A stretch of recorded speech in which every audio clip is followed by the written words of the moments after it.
Söyleyin fikirli lafları. Ağzımdan çıkacak ariflik. Biblia samarlar ki açtığına ağzımızı, söyleyelim iyi lafları. Bundan yaparız çıkış ki laf ederken insanlarla bizim uğrumuz hesap alma onların iyi taraflarını, dil fenalıklarını. Gezdirmeyelim fena laf bir kimse için, bozmayalım insanın adını. İyi ilişkiler hem kafadarlık peydalanır o zaman, açan var iyi laflar insanların arasında.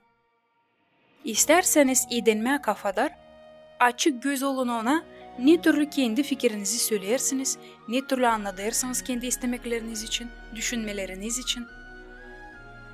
Gelir vakit açan iyi ilişkiler için sıra gelir güreş getirme. Var doğru vakit hem doğru yol o ilişkileri iyi yola sapıtma edin.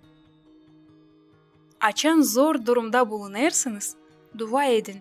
Hem yardım alın bu yerden Biblia'dan. 49. Psalm'dan. Ağzımdan çıkacak fikirlilik, ariflik, düşünmelerim de anlamak verecekler. Laflarımız aşırı biz fikrimizi gösteririz. Dilimizse nice bir maşina götürücüsü gibi.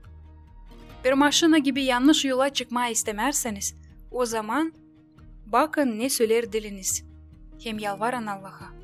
Sahibim, ver bana ariflik laflarını. Yardım ver söyleyeyim doğru lafları, hem doğru vakitte. Ayuzduh, pek kamil götürücü.